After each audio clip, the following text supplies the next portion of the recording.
एक बार धनी राम और मनी राम नामक दो व्यक्ति झगड़ते हुए शहंशाह अकबर के दरबार में पहुंचे।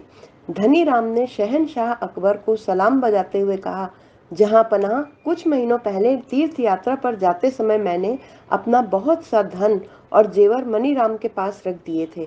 मैंने इससे कहा था कि तीर्थ यात्रा से लौटने पर अपना धन और जेवर वापस ले लूंगा, लेकिन तीर्थ यात्रा से लौटने पर जब मैंने इससे अपना धन और जेवर वापस मांगे तो मनीराम लौटाने से इनकार कर रहा है। अकबर ने मनीराम से धन के बारे में पूछा तो उसने बड़े धीमे स्वर में कहा, जहां पनाह, धनी राम ने तीर्थ यात्रा पर जाते समय मेरे पास कोई धन और जेवर नहीं रखे थे, फिर मैं कहां से लौटा दूं।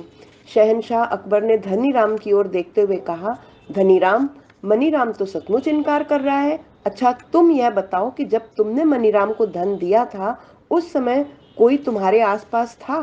धनी राम ने कुछ सोचते हुए कहा, जहां पनाह, उस समय कोई आदमी तो वहां नहीं था, लेकिन एक पीपल का पेड़ अवश्य था। उस पीपल के पेड़ के नीचे ही मैंने मनीराम को धन और जेवर दिए थे। शहंशाह अकबर धनी राम की बात सुनकर उलझन में पड़ गए।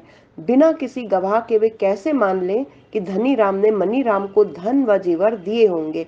दूसरे, उन्हें धनी राम भी झूठा नहीं दिखाई दे रहा था। कोई भी तीर्थ यात्रा से लौटा व्यक्ति इस तरह झूठ बोलकर पाप नहीं कर सकता। शहंशाह अकबर ने बीरबल की ओर देखते हुए कहा, बीरबल, इन दोनों के झगड़े का फैसला तुम ही करो। बीरबल ने बादशाह के आदेश को सिर झुकाकर स्वीकार किया और सिंहासन से उठकर धनीराम से बोला, धनीराम, तुमने पीपल के पेड़ के नीचे मनीराम को धन व जेवर दिए थे। तुम जल्दी से जाकर उस पेड़ को गवाही के लिए बुला लाओ।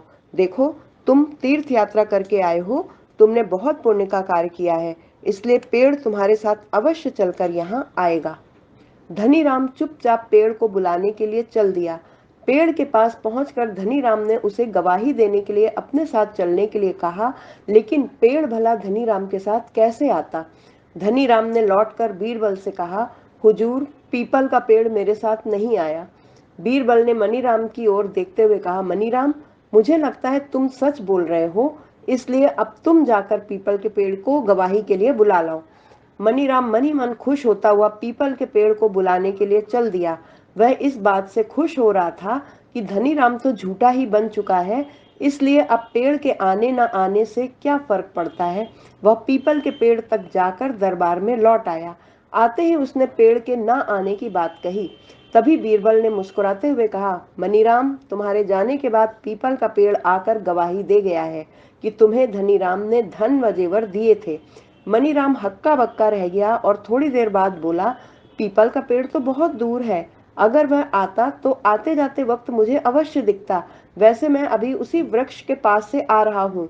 अगर पीपल के पेड़ के नीचे धनी राम ने तुम्हें धन व जेवर नहीं दिए थे तो तुम उस पीपल के पेड़ के पास क्यों जाते जिस पेड़ को धनी राम बुलाने गया था। मेरे एक गुप्तचर ने तुम्हें उसी पीपल के पेड़ के नीचे जाते देखा था। अब तुम चुपचाप धनीराम का धन व जेवर लौटा दो, नहीं तो तुम्हें 2 वर्ष की कैद की सजा मिलेगी। मनीराम ने चुपचाप धनीराम को धन व जेवर